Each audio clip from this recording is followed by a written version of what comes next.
मंगलमय मंगल करण वीतराग विज्ञान नमो ताहि जाते भये अरहंतादि महान करि मंगल करि हो महाग्रंथ करण को काज जाते मिले समाज सब पावे निज पद राज।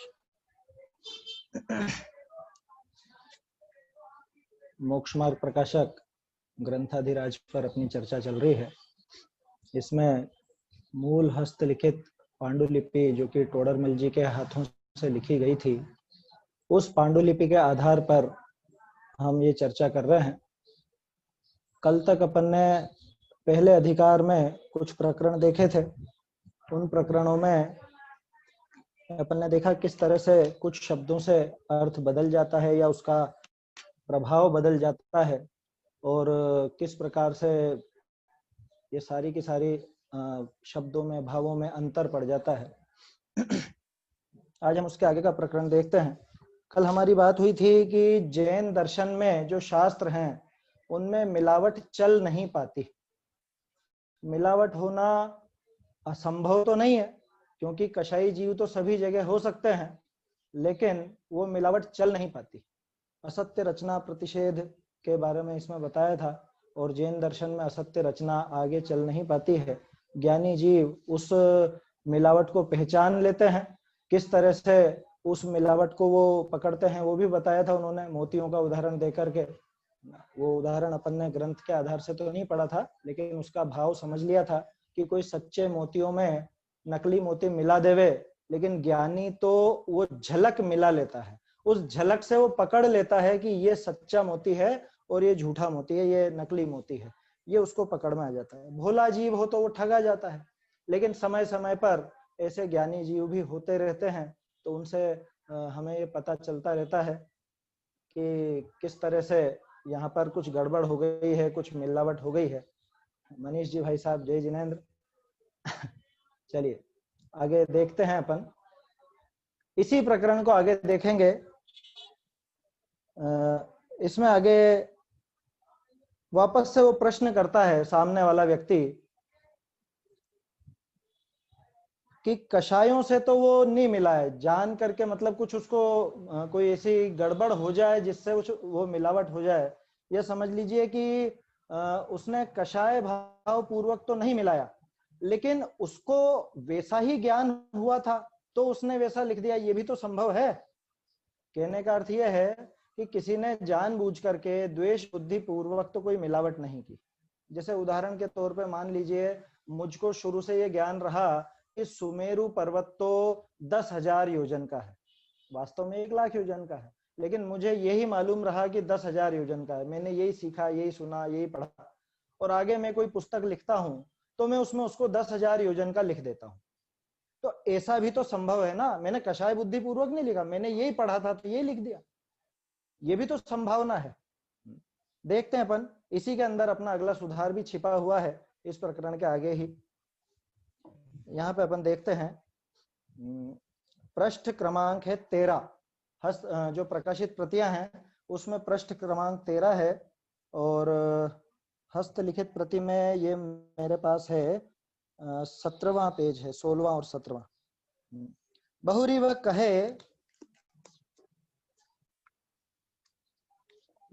कहे कि कषायनि करी तो असत्यार्थ पद न मिलावे, परंतु ग्रंथ करने वालों के क्षयोपशम ज्ञान है। ताते कोई अन्यथा अर्थ भाषे, ता करी असत्यार्थ पद मिलावे, ताकि तो परंपरा चले।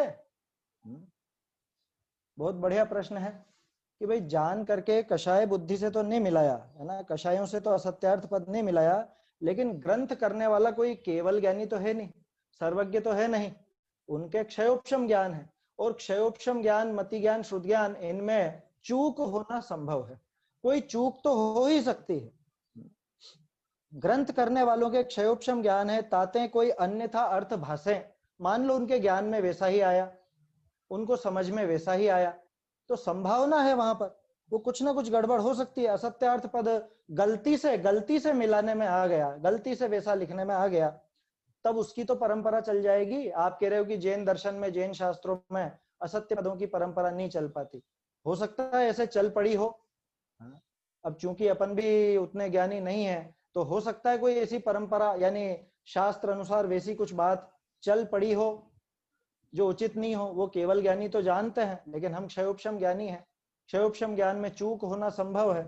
उस चूक से कोई ऐसी गलती चल पड़ी हो। प्रश्न बहुत अच्छा है। देखिए जवाब क्या देते हैं टोडरमल जी यहाँ पे। ताका समाधान, मैं ढूंढारी से पढ़ रहा हूँ, आप हस्त प्रकाशित प्रति में हिंदी में देख सकते हैं। मूल ग्रंथ कर्ता तो गणधर देव है। हम जो शास्त्रों का मंगलाचरण करते हैं, बड़ा मंगलाचरण, उसमें बोलते हैं मूल ग्रंथ कर्ता रह गणधर देवा। पहले तो सर्वज्ञ देव बोलते हैं, सर्वज्ञ देवा, तदुत्तर ग्रंथ कर्ता रह गणधर देवा, प्रति गणधर देवा।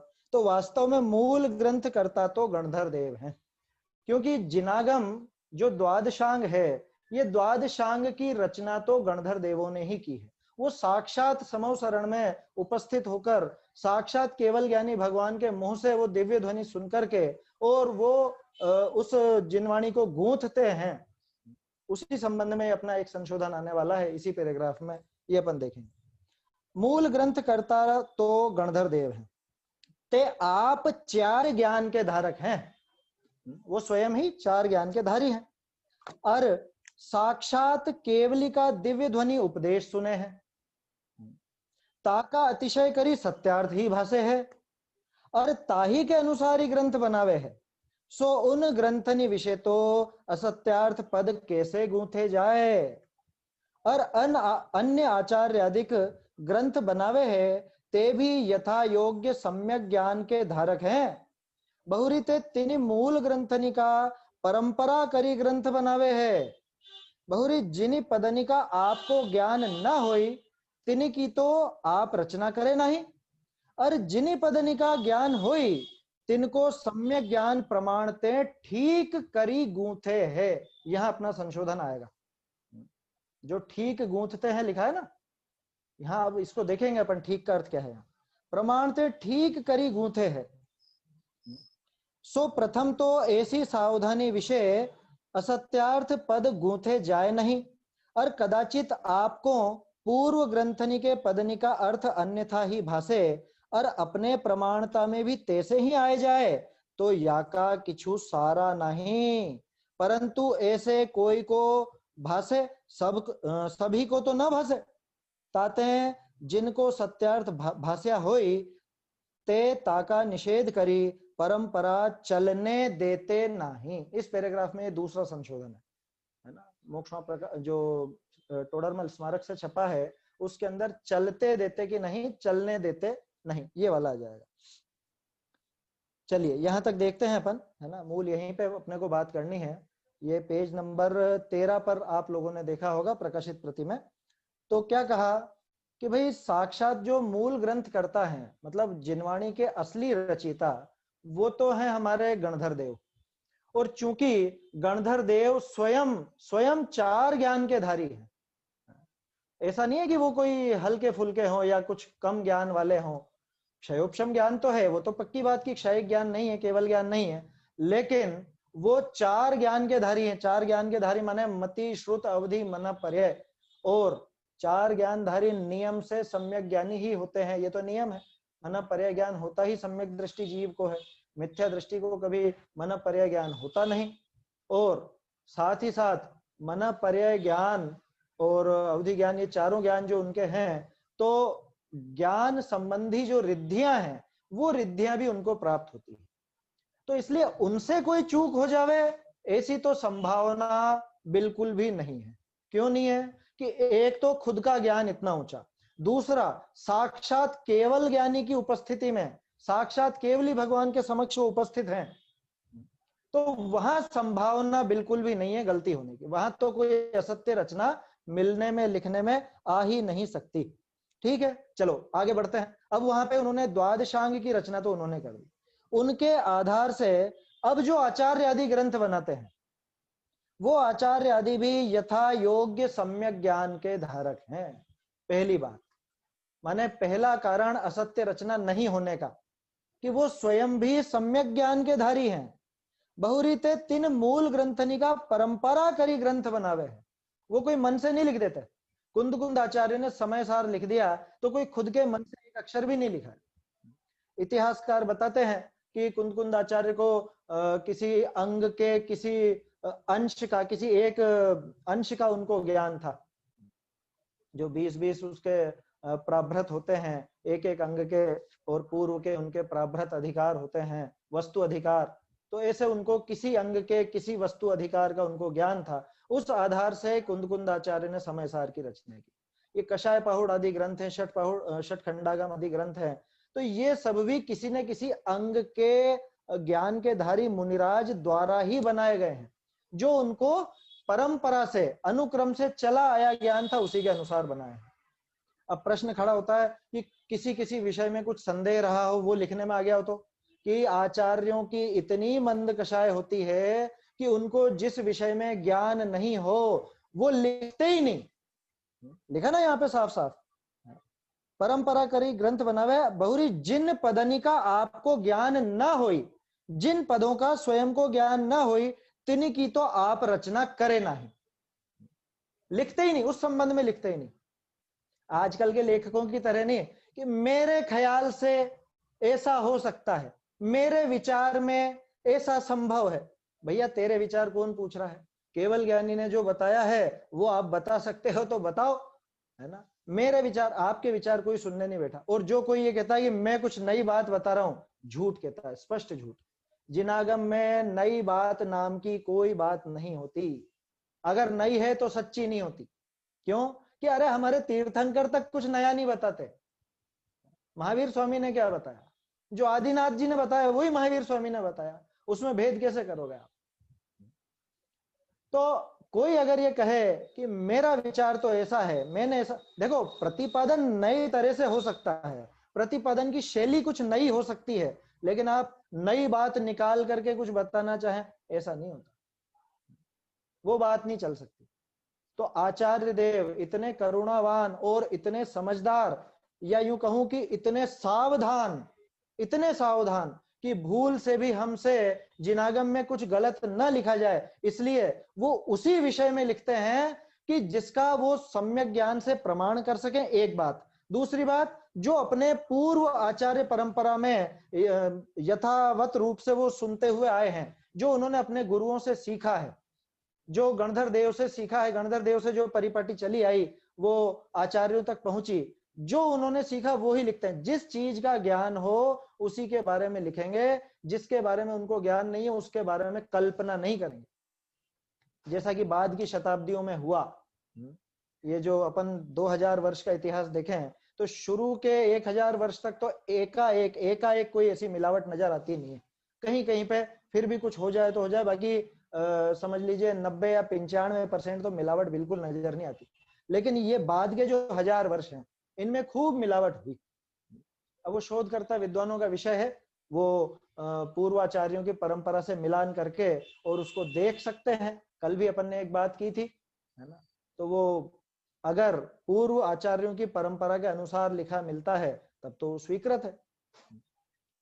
अपन ऐसा भी कह सकते हैं जैसे जैसे महावीर स्वामी का समय बीतता जा रहा है, या यूं कहें कि पंचम काल आगे बढ़ता जा रहा है, जीवों की कषाएं भी थोड़ी थोड़ी बढ़ती जा रही हैं। तो पहले इतने मंद कषाई जीव होते थे, मंद कषाई मुनिराज आचार्य होते थे, वो कभी इस विषय में पढ़ते ही नहीं जिस विषय का उनको ज्ञान ना हो।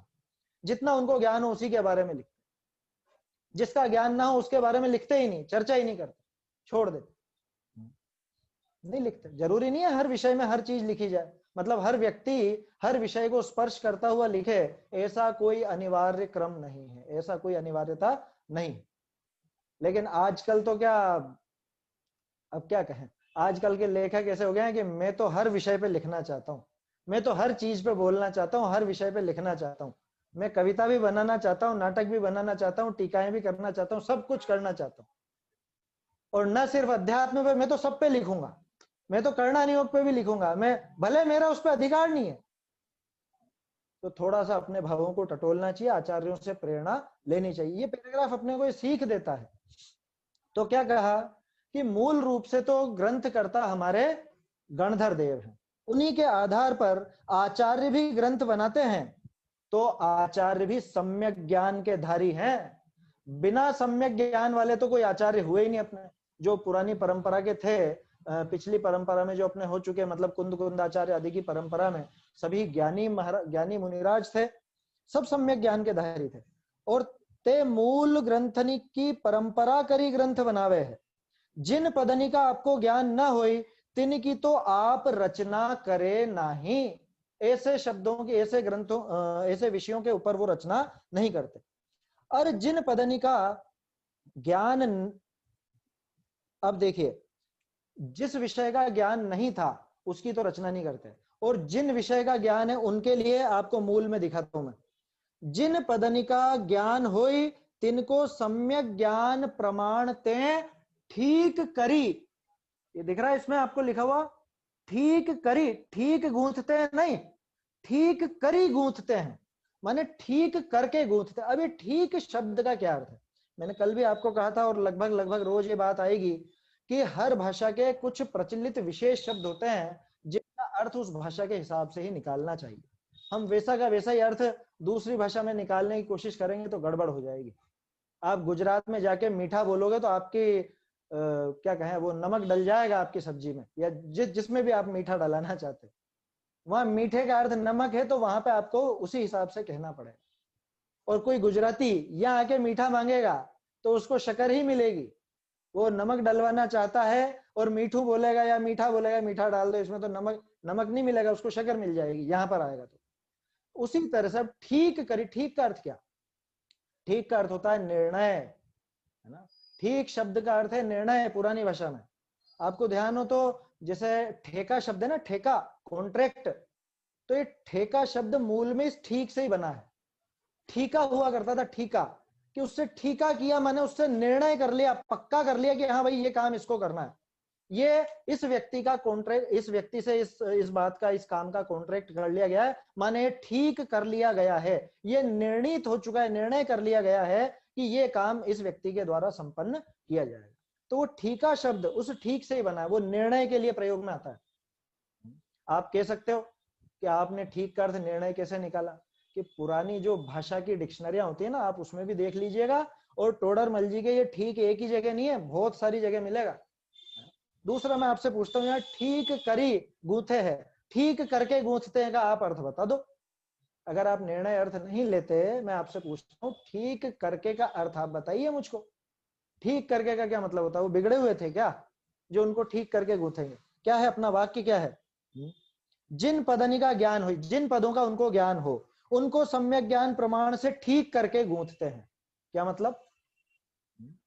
अब आप यहाँ निर्णय का अर्थ लगा के देखो, उनको निर्णय करके, सम्यक ज्ञान प्रमाण द्वारा निर्णय करके, माने स्वयं पक्का निर्णय करके, और फिर उसको गूंथते हैं, माने वो शास्त्र की रचना करते हैं, उन गाथाओं को गूंथते हैं। कुंद आचार्य ने जो जिन पदों का उनको ज्ञान था, जिस वस्तु अधिकार या जिस प्राभृत आदि का उनको ज्ञान था, उसको उन्होंने ठीक करके गूंथा, माने अपने सम्यक ज्ञान में निर्णय करके गूंथा। ठीक का अर्थ होता है निर्णय। जो लोग पुस्तक लेकर के बैठे हैं वो चाहे तो वहां ब्रैकेट में लिख सकते हैं, है ना। ये जो यहाँ इसमें संशोधन है, सम्यक ज्ञान प्रमाण से ठीक गूंथते हैं, नहीं, ठीक करके, माने निर्णय करके गूंथते हैं, ठीक गूंथते हैं। अब ठीक गूंथते का आप क्या अर्थ लोगे? अच्छे से गूंथते हैं, अच्छे से बनाते हैं, ऐसा? अरे निर्णय करके, पक्का निर्णय करके, कोई बात ऐसी अंधाधुंध नहीं लिख देते, निर्णय करके पक्का, उनको खुद को, स्वयं को उस बात पे भरोसा है, निर्णय किया है सम्यक ज्ञान द्वारा, तो वो आगे उस बात को चलाते हैं। सो प्रथम तो ऐसी सावधानी विषय असत्यार्थ पद गूंथे जाए नहीं। पहली बात तो ऐसे असावधानी उनसे होती नहीं, असावधानी में कोई ग्रंथ रचना करने में आती नहीं, असत्यार्थ पद गूंथे नहीं जाते। और कदाचित, कदाचित, है ना, कदाचित का अर्थ कभी, मान लो कभी पूर्व ग्रंथनी के पदनी का अर्थ अन्यथा ही भाषे, कुछ और ही बात समझ में आ जाए, और अपनी प्रमाणता में भी तैसे ही आए जाए, यानी स्वयं ने जो निर्णय किया निर्णय भी वैसा ही हो जाए। जैसे मैंने अभी थोड़ी देर पहले आपको उदाहरण दिया था कि मैंने तो शुरू से बचपन से ही सुना कि सुमेरु पर्वत 10,000 योजन का है, अब मेरे दिमाग में वही बैठा हुआ है और मैं वही लिख देता हूँ और पढ़ाता हूँ, तो वही सिखा देता हूँ दूसरे को। तो या का किछु सारा नहीं, सारा नहीं माने कि इस पे किसी का बस नहीं है, क्योंकि क्षयोपशम ज्ञान। एक चीज और है ध्यान रखने की, ऐसा किन विषयों में होगा? ऐसा मात्र अप्रयोजन भूत विषयों में हो सकता है। क्यों? क्योंकि अप्रयोजन भूत विषयों का ही निर्णय सम्यक ज्ञान प्रमाण से नहीं हो सकता, है ना। बाकी का तो हो जाएगा, सात तत्व, देव, शास्त्र, गुरु, इनके संबंध में गड़बड़ नहीं होगी। कहने का अर्थ यह है कि जो सम्यक दर्शन के कारक हैं उन विषयों में तो जरा भी गड़बड़ होने की संभावना नहीं।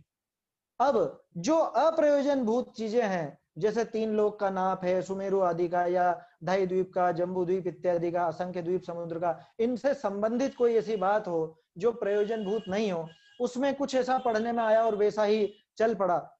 जैसे एक उदाहरण मुझे ध्यान आता है, शायद वीर सेन स्वामी का है या किसका, उन्होंने कहा हमको दोनों प्रमाण हैं, दोनों आचार्य प्रमाण हैं। कौन दोनों की?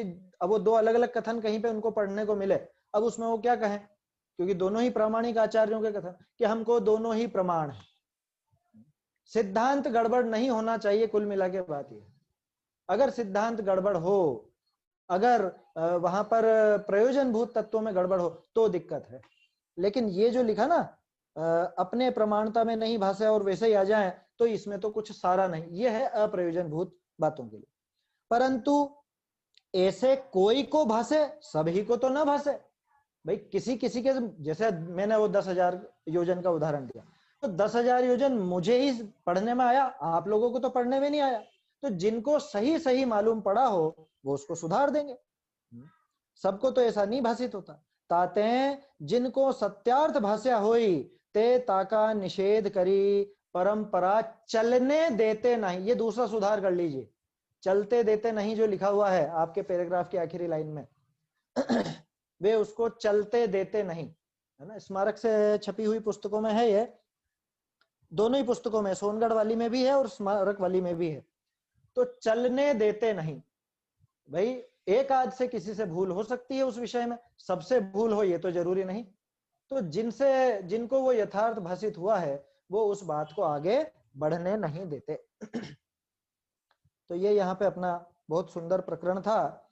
इसके बाद अपन आगे इसी पेज पे अगला संशोधन, एक प्रमुख संशोधन जो आपको इस ग्रंथ में जगह जगह पर देखने को मिलेगा, उस शब्द के बारे में मैं बताना चाहता हूं। ये जो पद्य दिया है ना, गोमट सार जीव कांड की जो गाथा दी गई है, अब इस गाथा में नीचे अर्थ में सम्यक दृष्टि जीव। अब ये सम्यक दृष्टि में क्या दिक्कत है? मैंने शायद पहले 2-1 दिन पहले हिंट भी दी थी कि टोडरमल जी मात्राओं तक का भी ध्यान रखते थे। अब यहाँ छोटी उचित है कि बड़ी उचित है? टोडरमल जी ने दोनों प्रयोग किए हैं, हालांकि ज्यादातर प्रयोग नीतेश भाई साथ में बैठा हुआ है ना, ये भी इन्होंने देखा है साथ में कितनी जगहों पर हमने ये चीजें निकाली हैं। सम्यक दृष्टि, मिथ्या दृष्टि, तुच्छ बुद्धि, इन सब में बहुत बुद्धिपूर्वक टोडरमल जी ने प्रयोग किए हैं। क्या होता है ये देखिए आप, मैं यहाँ पे दिखाता हूं आपको। सम्यक दृष्टि अगर छोटी ई की मात्रा है, इसका क्या अर्थ है? सम्यक दृष्टि शब्द है, यह है सम्यक प्लस दृष्टि। दृष्टि का अर्थ है दर्शन, दृष्टि माने दर्शन, श्रद्धा, है ना। दर्शन का अर्थ यहाँ दर्शनोपयोग नहीं लेना है, क्योंकि सम्यक और मिथ्यात्व का प्रकरण है इसलिए। तो सम्यक दृष्टि माने जो दृष्टि सम्यक है। लेकिन अगर अपन बात करें सम्यक दृष्टि बड़ी की मात्रा, तो उसका अर्थ हो जाएगा सम्यक दृष्टि वाला जीव। ये चाहे तो आप नोट कर सकते हैं, सम्यक दृष्टि छोटी की मात्रा है तो वो है दृष्टि जो सम्यक है, और सम्यक दृष्टि वाला जीव, सम्यक दर्शन सहित जीव, उसको हम सम्यक दृष्टि नाम देते हैं। आप कह सकते हो कि आप ऐसा कैसे कह सकते हो, कैसे निकाला आपने ऐसा अर्थ? कि पहली बात तो मुझे टोडरमल जी पर 100% नहीं 1000% विश्वास है कि वो भाषा के मामले में चूक नहीं कर सकते। फिर भी हमने इसकी उत्पत्ति जानने की कोशिश की, इसकी व्युत्पत्ति समझने की कोशिश की संस्कृत के विशेषज्ञों से। प्रमोद जी भाई साहब से भी चर्चा की, राकेश जी ने भी, अन्य लोगों से भी काफी काफी चर्चा की, तो पकड़ में आया कि व्याकरण के हिसाब से बिल्कुल सही बात है। आप मुझे एक विशेषण बताओ, एक विशेषण जिसमें छोटी ई की मात्रा आती है, जैसे रागी, देशी, ज्ञानी, अज्ञानी, कोई भी एक विशेषण बता दो आप जिसमें छोटी ई की मात्रा आ रही हो। पुल्लिंग पुरुष के लिए कोई भी विशेषण जिसमें छोटी ई की मात्रा आती हो, एक भी नहीं मिलेगा आपको ऐसा। तो एक तो ये तर्क। दूसरा, संस्कृत में अगर आप जानकार हैं तो संस्कृत में आप लोग देखते होंगे मूल शब्द होता है जैसे ज्ञानिन, लेकिन जब इसका प्रयोग करते हैं तो इस रूप में करते हैं अपन, ज्ञानी। उसी तरह से बनेगा सम्यक दृष्टिन, और वो जब प्रयोग किया जाएगा तो बनेगा सम्यक दृष्टि। अगर व्यक्ति के लिए है, व्यक्तिवाची अगर है, व्यक्तिवाची अगर अपन सम्यक दृष्टि शब्द लिख रहे हैं तो उसमें बड़ी ई की मात्रा आएगी। लेकिन अगर भाववाची उस पर्याय के लिए अपन बात कर रहे हैं तो वो दृष्टि माने वो श्रद्धा गुण, श्रद्धा गुण का वो परिणमन, तो वो दृष्टि में छोटी ई की मात्रा आएगी। अब इसमें बहुत ज्यादा जगह पे ऐसा सुधार है।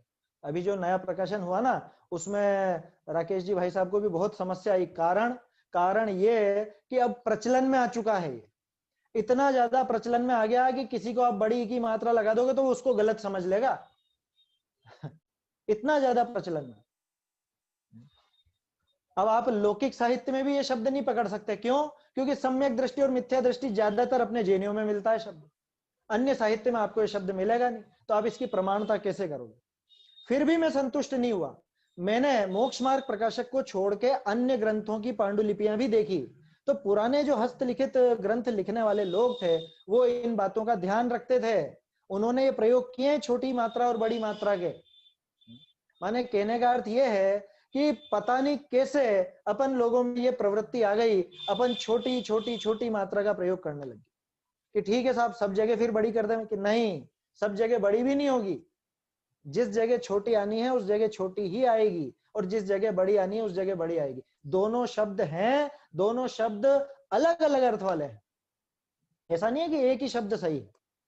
और टोडरमल जी ने प्रयोग किया। एक आप इसका उपाय कर सकते हो, अगर आप इससे बचना चाहते हो तो आपकी पुस्तक में आगे आगे आप नोट लगा लो, मुश्किल से 10-15 जगह जहां पे टोडरमल जी छोटी ई का प्रयोग करते हैं, माने वो जहां सम्यक श्रद्धान के लिए सम्यक दृष्टि शब्द का प्रयोग है, वो मुश्किल से 10-15 जगह, ज्यादा जगह नहीं है।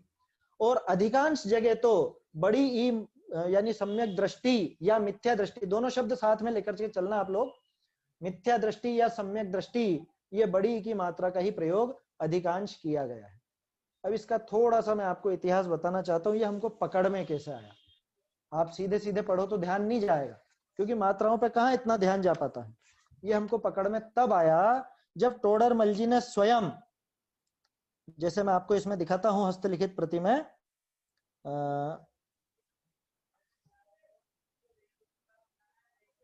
हाँ, एक जगह तो ऐसा प्रयोग किया है, बड़ी ई की मात्रा काट करके छोटी ई की मात्रा लगाई है, और एक जगह प्रयोग ऐसा है छोटी ई की मात्रा काटकर बड़ी ई लगाई है। वो मैं आपको दिखा देता हूं, फिर अपन अगले प्रकरण पर बात करेंगे। पेज नंबर हस्तलिखित में मिलेगा 246। एक सेकंड में पेज निकालता हूं इसमें।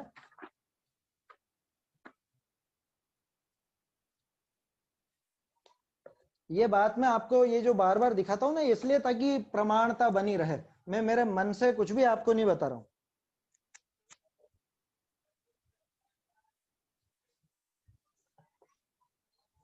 ये आप यहां देखिएगा, ये नजर आ रहा है काटा हुआ, गौर से अगर आप लोग देखेंगे, ये इसमें कौन सी काटी है, इसमें बड़ी ई की मात्रा काट करके छोटी ई की मात्रा लगाई गई है। दिख रहा होगा आपको, अगर साफ साफ इस पर नजर आ रहा हो तो। अब ये वाक्य क्या था, मैं वाक्य पढ़ता हूं। द्रव्य करी सामान्य स्वरूप अवलोकना, पर्याय करी विशेष अवधारणा, ऐसे ही चिंतवन किए सम्यक दृष्टि हो है। माने ऐसा चिंतन करने पर सम्यक दर्शन होता है। यहाँ ये अर्थ था, सम्यक दृष्टि होता है वो अर्थ नहीं, सम्यक दर्शन होता है ऐसा अर्थ। दूसरा आपको बताता हूं, जहां छोटी काट करके बड़ी लगाई है,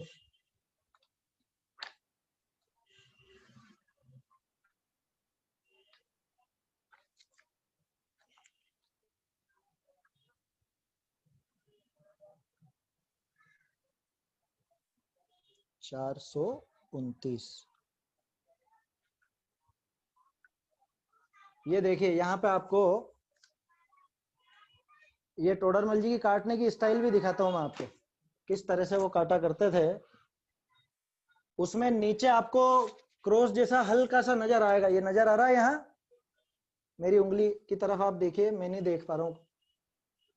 यहाँ पे, यहाँ छोटी ई काट करके बड़ी ई लगाई मिथ्या दृष्टि में, है ना। यहाँ पे व्यक्तिवाची शब्द है, ये शब्द व्यक्तिवाची, ऐसे ए लक्षणाभास मिथ्या दृष्टि के हो है, माने ऐसे ये लक्षणाभास मिथ्या दृष्टि जीव के पाए जाते हैं। यहाँ वो वाला अर्थ नहीं है। उसी तरह से एक स्थान है जहां पे धर्म बुद्धि, छोटी ई की मात्रा को काट करके बड़ी ई की मात्रा लगाई, धर्म बुद्धि, है ना। देखिए सीधा सा अपन कह सकते हैं, लौकिक में भी अपन प्रयोग करते हैं कि इसकी बुद्धि तुच्छ है, माने ये इसकी बुद्धि खोटी है, ठीक है, और यह व्यक्ति तुच्छ बुद्धि है। दोनों में अंतर आ गया ना। एक बुद्धि तो बुद्धि के लिए है और एक बुद्धि उस व्यक्ति के लिए है कि ये ऐसी बुद्धि वाला है, तुच्छ बुद्धि जीव, तो वहां पे बड़ी की मात्रा का प्रयोग होगा। और तुच्छ बुद्धि यानी खोटी बुद्धि, छोटी बुद्धि, इस तरह का प्रयोग अलग अलग जगह मिलता है। तो ये पेज नंबर 13 पर ये 3 संशोधन थे जिसके संबंध में अपन ने चर्चा की है। आगे बढ़ते हैं अपन। अगला संशोधन जो है वो आपको मिलेगा, अब पहला अधिकार में 19वें पृष्ठ पे है, लेकिन ये सोनगढ़ वाली प्रति में है, स्मारक वाली प्रति में सही छपा है, और सोनगढ़ वाली प्रति में 19वें पृष्ठ पर, एक सेकंड में इसमें भी निकाल लेता हूं।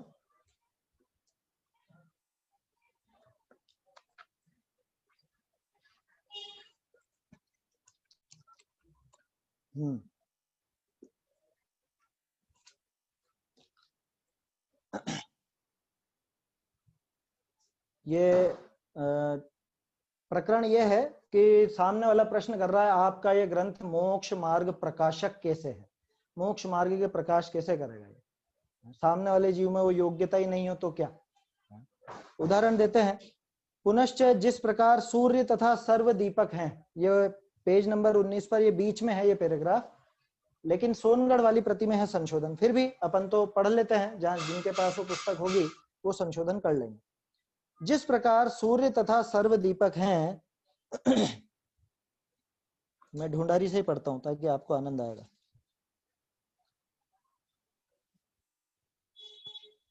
एक मिनट,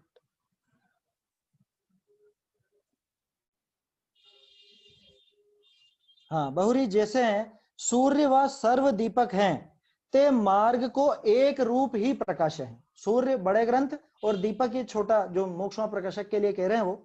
तैसे दिव्य ध्वनि व सर्व ग्रंथ हैं, दिव्य ध्वनि सूर्य, बाकी सब ग्रंथ दीपक। ते मोक्ष मार्ग को एक रूप ही प्रकाशे है, कुछ अंतर नहीं है। सो यह भी ग्रंथ मोक्ष मार्ग को प्रकाशे है। बहुरी जैसे प्रकाशे भी यानी प्रकाश करने पर भी नेत्र रहित व नेत्र विकार सहित, टोडरमल जी के उदाहरण देखिए आप, बिल्कुल सांगोपांग घटित होते हैं। एक तो है नेत्र रहित जिसके नेत्र ही नहीं है, दूसरा नेत्र तो है लेकिन नेत्र में विकार है, विकार सहित पुरुष हैं, तिनको मार्ग सूझता नहीं। माने सूरज का प्रकाश फैल रहा है अथवा दीपक का प्रकाश है, लेकिन अगर कोई नेत्र रहित है या नेत्र में विकार वाला है तो उसको मार्ग नजर नहीं आता। तो दीपक के तो मार्ग प्रकाशक पने का अभाव भया नहीं। ये बताओ इसमें सूरज या दीपक की क्या कमी हो गई है? सूरज को आप मार्ग प्रकाशित करने वाला नहीं कहेंगे क्या? मात्र इस वजह से कि अंधे को नहीं दिखा, अंधे को नहीं दिख पाया या नेत्र विकार वाले को नहीं दिख पाए, तो इसमें सूरज या दीपक का क्या दोष है? ये चीज भी अपने को सीखने लायक है कि क्या फायदा इतने ग्रंथों का, और क्या है, कौन पढ़ता है? भैया तुम नहीं पढ़ते हो, तुम नहीं सीखते हो, इनसे इन ग्रंथों की उपयोगिता तो कम नहीं हो जाएगी। ये उन जैनी भाइयों के लिए है जो नाम से तो जैन है लेकिन जिनका शास्त्रों से दूर दूर तक का कोई संबंध ही नहीं। भाई तुम नहीं पढ़ते हो, उल्लू को नजर नहीं आए तो सूर्य की रोशनी तो झूठी नहीं हो जाएगी। तो दीपक के तो मार्ग प्रकाशक पने का अभाव भया नहीं। तैसे प्रकट किए भी, अब यहां पे देखिए, तैसे प्रकट किए भी जे मन ज्ञान रहित हैं।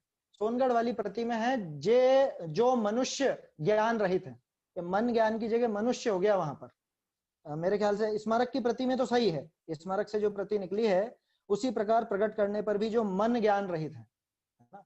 अब मनुष्य ज्ञान रहित है तो बनेगा ही नहीं, जो मनुष्य ज्ञान रहित है, ऐसा कोई मनुष्य नहीं होता जो इतने ज्ञान रहित हो कि उसको ये शास्त्रों की बात समझ में नहीं आए, है ना। इतना क्षयोपम तो मिला है, संगी पंचेंद्रीय है, तो ये शास्त्रों की बात समझ में नहीं आए, ये बात झूठी है। तैसे प्रकट किए भी जे मन ज्ञान रहित हैं, वह मिथ्यात्वादि विकार सहित है। दो उदाहरण लिए थे, एक अंधे का और एक विकार सहित का। तो जो अंधे का उदाहरण है वो तो मन ज्ञान रहित यानी असंगी जीवों के लिए, कि जो असंगी हैं, जिनको विचारों को इतना ज्ञान ही नहीं मिला है, एक इंद्रिय है अथवा दो इंद्रिय, तीन इंद्रिय, चार इंद्रिय है, असंगी पंचेंद्रिय है, ये मन ज्ञान रहित जीव हैं। अब इनको तो आप कुछ सुना भी दोगे तो कुछ फर्क पड़ने वाला नहीं, उनको समझ में आएगा ही नहीं। जैसे छोटे बच्चे होते हैं ना, वो देखते हैं कि कोई बुजुर्ग हो तो उनको लोग बाग नमोकार आदि सुनाते हैं, कुछ पाठ सुना देते हैं मरने वाले हो तो ऐसे ही अब उसने देखा है चींटी मरने वाली है, अब वो चींटी को सुनाने बैठ जाए, अरे भाई पहली बात तो उस चींटी के कान तक नहीं है, वो सुनेगी क्या? तीन इंद्रिय जीव है चींटी, वो क्या समझेगी? लेकिन अब बच्चा है, बच्चे को तो आ सकते हैं, उसके भाव गलत नहीं है, उसको तो शुभ भावों का फल मिलेगा, लेकिन वो अज्ञान है। खैर अपना उदाहरण तो यह है कि जे मन ज्ञान रहित है, ये हो गया अंधा, वह मिथ्यात्वादि विकार सहित है, ये हो गया विकार सहित पुरुष, जो अधिकांश संसारी मनुष्यों की स्थिति है, विकार सहित है। तिनको मोक्ष मार्ग सूझता नहीं, अब उनको नहीं दिखता, तो ग्रंथ के तो मोक्ष मार्ग प्रकाशक पने का अभाव भया नहीं भाई, उससे ग्रंथ तो कोई मोक्ष मार्ग के प्रकाशक नहीं हो, ऐसा तो नहीं है कि कहाँ प्रकाश करा ग्रंथों ने, हम लोगों को तो मिला ही नहीं। अरे भाई तुम पढ़ते तो मिलता ना, जिनवाणी की आरती उतार लेने से या जिनवाणी को उसकी पूजा कर लेने से है? अरे और बढ़ के कहूं आपसे, किसी को अटपटी लग सकती है बात, आजकल एक प्रचलन चला है मंदिरों में जिनवाणी अलग अलग बना करके और वो उनकी वेदी बना करके विराजमान करने का। जिनवाणी विराजमान करने की चीज कब से हो गई? जिनवाणी यहां विराजित होती है? मैं जिनवाणी को बहुत विराजमान कर दूं अच्छे से और उसकी पूजा करूं, दिन भर पूजा करता रहूं और खूब उसको द्रव्य चढ़ाऊं, अर्घ चढ़ाऊं, है। जिनवाणी की पूजा में आपको पता है एक द्रव्य और बढ़ जाता है, वस्त्र, पलासना, है ना, वो बस्ता जिसमें जिनवाणी को रखा जाता है अंदर सुरक्षित। तो बहुत से लोगों के दिमाग में ये रहता है कि जिनवाणी की हमने खूब पूजा की तो अब तो हमको जैन शास्त्रों का ज्ञान। भैया ये ऐसे नहीं होता, उसको पढ़ो, वो पढ़ने की वस्तु है। बल्कि मुझे तो कई बार ऐसा लगता है जिनवाणी को आपने अगर सजा धजा के, खूब सजा धजा के ऊपर विराजमान कर दिया ना, तो आपने उस जिनवाणी का नाश कर दिया। क्यों? क्योंकि अब कोई खोल के तो पढ़ेगा ही नहीं उसको, उसके अंदर क्या है क्या नहीं है उसका उपयोग तो हो ही नहीं पाएगा। आपने विचार किया, देव शास्त्र गुरु तीनों का अलग अलग काम है। देव के आप दर्शन करते हो, देव का स्वरूप आप अच्छे से देखते हो, उनको देखा जाता है इसलिए उनकी प्रतिमा बनाई जाती है। जिनवाणी को पढ़ा जाता है, सुना जाता है, सीखा जाता है, वो कोई ऐसी प्रतिमा बनाने की अथवा उसको ऐसे सजा करके रखने की वस्तु नहीं है। हो सकते हैं बहुत से लोग मुझसे असहमत भी हों, लेकिन वास्तव में विचार करने की बात है कि जिनवाणी पूजने की चीज है कि समझ करके और अंदर में उतारने की चीज कि तो क्या पूजा नहीं करेंगे? अरे पूजा करो, पूजा करने की मना नहीं है, लेकिन वास्तविक पूजा तो जिनवाणी का उसका अध्ययन है। आप उसका अध्ययन तो करो नहीं और तरह तरह के विधान बना देवे, तरह तरह की चीज, उनकी मना नहीं है, ध्यान रखिएगा। मन में भक्ति उमड़ेगी तो जिनवाणी की पूजा भी होगी, लेकिन जिनवाणी मात्र साज सज्जा की अथवा विराजमान करके और सिर्फ पूजने की वस्तु नहीं, अभ्यास करके हृदय में उतारने की वस्तु है। और आप किस किस को विराजमान करोगे बताओ? ये जो आप ग्रंथ सोचते हो ना ये जिनवाणी है, ये जिनवाणी नहीं है, ये तो कागज और अक्षर है। जिनवाणी का एक नाम पता आपको? श्रुत। श्रुत क्यों है? क्योंकि जिनवाणी मूल रूप से सुनी जाती थी, सुन करके हृदय में उतारी जाती थी। ये जो कागज है ना, ये तो मीडिया है। मीडिया माने जिस पर वो जिनवाणी चल सके आगे, वो है। ऐसे ही आपको पुराने जमाने में तांबे पर लिखी हुई भी मिलेगी, तो उसका मीडिया वो तांबा है। इसका आज जो हम देखते हैं इसका मीडिया ये कागज है, या अभी नए जमाने का मीडिया सीडी डीवीडी आपके मोबाइल वगैरह ये सब मीडिया है। तो आप किस किस को विराजमान करोगे? कल से सीडी भी विराजमान होगी, क्योंकि उसमें ग्रंथ है सारे के सारे। बोलो आप कैसे नहीं, कैसे मना करोगे उसके बारे में? लोगों की दृष्टि उस मीडिया पर जाती है, मीडिया में क्या है उस पर नहीं जा रही है। तो जिनवाणी उस श्रुत का नाम है, उस द्वादशांग के ज्ञान का नाम है। ज्ञान ज्ञान में लिया जाता है, कागजों में ज्ञान नहीं होता। ये पुस्तक को आप गाय के आगे रख दो, खा जाएगी वो गाय तो उसको खा जाएगी जैसे कहते हैं ना अपन कि इसको घोट के पी जाओ तो भी ज्ञान नहीं मिलने वाला तुमको। ऐसे वो गाय खा जाए, मान लो समय सार आदि कोई ग्रंथ उसके हाथ लग जाए और वो खा जाए, तो क्या उसको वो शुद्धात्मा उतर जाएगा अंदर में? तो भाई जिनवाणी सुनने सोचने समझने की वस्तु है, और उसकी बहुत प्रेरणा करी है टोडरमल जी ने तो यहाँ पे ये मन ज्ञान रहित वाली बात थी, इस पे अपनी चर्चा हुई। ये मनुष्य ज्ञान रहित, जो मनुष्य ज्ञान रहित हो ऐसा इसका अर्थ नहीं लेना। वहां छपा हुआ है, तो अगर आपके पास सोनगढ़ वाली पुस्तक हो तो उसमें सुधार कर ले, में जो मन ज्ञान रहित है। हाँ, एक चीज और बता देता हूँ आपको, किसी के पास बहुत पुरानी पुस्तक भी हो सकती है, किसी के पास एकदम नई पुस्तक भी हो सकती है। तो हो सकता है आपको जो मैंने पेज नंबर, और पेज नंबर तो लगभग मिल जाएगा, लाइन नंबर आगे पीछे मिल सकती है, या हो सकता है किसी किसी में आपको वो संशोधन ही नहीं मिले क्योंकि उसमें सुधरा हुआ हो। ऐसा हुआ है, इसलिए मैंने आपको पहले ही बता दिया।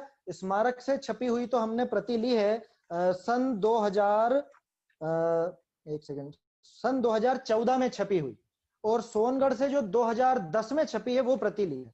तो इनके आगे पीछे की प्रतियों में कहीं कहीं पे आपको सुधरा हुआ भी मिल सकता है ना। तो आप ये मत सोचना ये कहां से निकाल लिया, हमको तो मिल ही नहीं रहा। चलिए, तो इस तरह से ये पहले अधिकार के संशोधन थे जिन पे अपन ने चर्चा की है। अभी 2-3 मिनट हैं। पहले अधिकार में 2-3 विषय वस्तु मुझे बहुत प्रिय हैं, और इसमें तो हमने तो खैर नोट्स बना रखे हैं, आगे भी आपको ये लिंक करे हुए मिल जाए। लिंक करे हुए का मतलब यही विषय आपको आगे किसी और अधिकार में भी देखने को मिलेंगे। थोड़ी सी हिंट मैं आप लोगों को देना चाहता हूं, जैसे कि एक है अरहंतादि से प्रयोजन सिद्धि। अरहंतादि से प्रयोजन सिद्धि को आप पढ़ें तो उसके साथ में पेज नंबर 30, पेज नंबर 256, 255, 280, 290, 311, 374, 322, 308, इन पृष्ठों को भी साथ में देख करके चलेंगे तो विशेष आनंद आएगा। वहां पे भी ये प्रकरण इससे मिलता जुलता मिलता है। ऐसे भी और भी विषय हैं, है ना, कि उनसे कैसे कैसे अपना प्रयोजन सधता है। ये पहला अधिकार बहुत बहुत काम का है। मैं तो कई बार ऐसा कहता भी हूं कि हर 2-3 महीने में श्रोता का और वक्ता का स्वरूप हम लोगों को पढ़ लेना चाहिए। जैसे भी थोड़ी शिथिलता है ना, हर 2-1 महीने में पढ़ते रहो ताकि अपन पक्के श्रोता तो बने रहें। तो इस तरह से पेज नंबर 20 तक ये पहला अधिकार है, और 20 तक के जो प्रमुख प्रमुख संशोधन थे उन पे अपन ने बात की है। अब पहले अधिकार की सबसे खास, सबसे प्रिय वस्तु जो है वो मैं आपको पढ़ के सुनाता हूं। मूल ढूंढारी से पढ़ देता हूं, एक सेकंड। ये है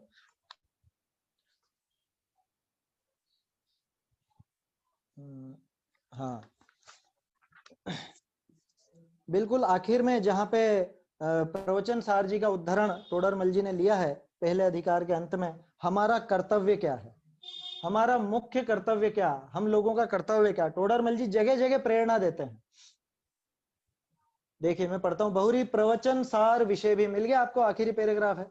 बहुरी प्रवचन सार विषय भी मोक्ष मार्ग का अधिकार किया, तहां प्रथम आगम ज्ञान ही का आगम ज्ञान ही उपादेय कहा कया। सो इस जीव का तो मुख्य कर्तव्य आगम ज्ञान है। इस जीव का मुख्य कर्तव्य आगम ज्ञान है। यह बात तो बिल्कुल लिखा के रख लेनी चाहिए कि मुख्य कर्तव्य क्या, सबसे पहला कर्तव्य क्या। पूजा करना, पाठ करना, भक्ति करना, दान देना, यात्रा करना, तप करना, व्रत करना, ये नहीं। सबसे पहला कर्तव्य आगम ज्ञान। आगम ज्ञान सबसे पहले सीखो, सबसे पहले उसको समझो। समझे बिना आप क्या पूजा करोगे बताओ? पूजा की पंक्तियों में क्या लिखा है आपको पता ही नहीं चलेगा अगर आपको ये ज्ञान नहीं है तो। आगम ज्ञान का अर्थ स्वाध्याय से लेना, है ना। स्वाध्याय की प्रेरणा जगह जगह पर दी है टोडरमल जी ने। मैंने अभी कुछ दिन पहले एक लेख लिखा था, टोडरमल जी का मूल स्वर, उसमें ये पैराग्राफ जोड़ना रह गया था, बाद में संशोधन करके ये पैराग्राफ भी जोड़ा है।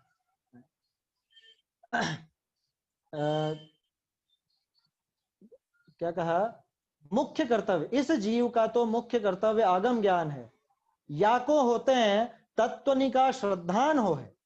देखो आगम ज्ञान से क्या क्या होता है, आगम ज्ञान होने पर तत्वों का श्रद्धान होता है।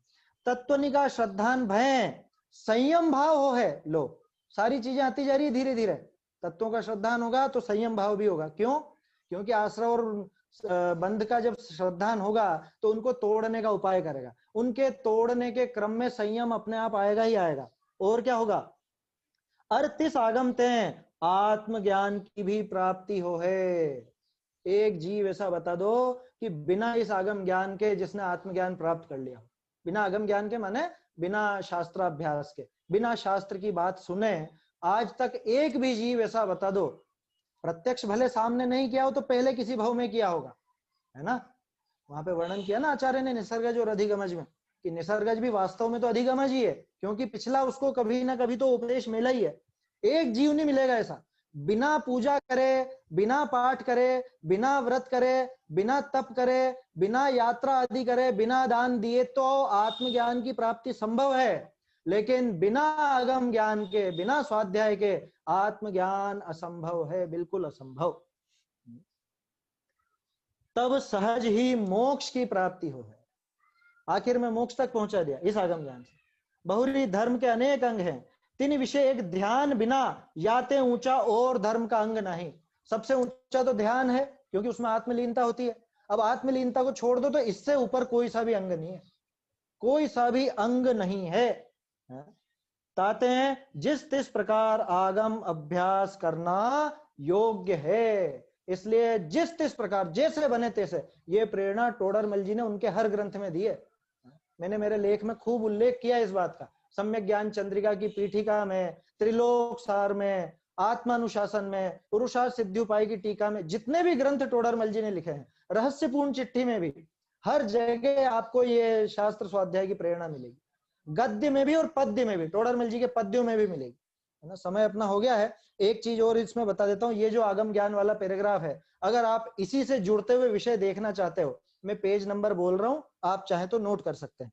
पेज नंबर 197, 197, 260, 262, 277, 338, 304, 266, 310, 311, 312, 318, ये मुख्य मुख्य है जहां पे आपको ये स्वाध्याय की प्रेरणा वाली बातें मिल जाएंगी। इनके अलावा भी आपको बहुत जगह पे मिलेगी, बहुत जगह। इसलिए अपना मुख्य कर्तव्य आगम ज्ञान है, और जैसे बने वैसे आगम का अभ्यास, शास्त्र अभ्यास, स्वाध्याय करना ही चाहिए। इस तरह से ये पहले अधिकार संबंधी संशोधनों पर अपनी चर्चा हुई। कल से अपन दूसरे अधिकार संबंधी मुख्य बातों पर चर्चा करेंगे। निज निधि निज में बताई यह अनंत उपकार है, इसके लिए जिन वाणी माँ को वंदना शत बार है, वंदना शत बार है।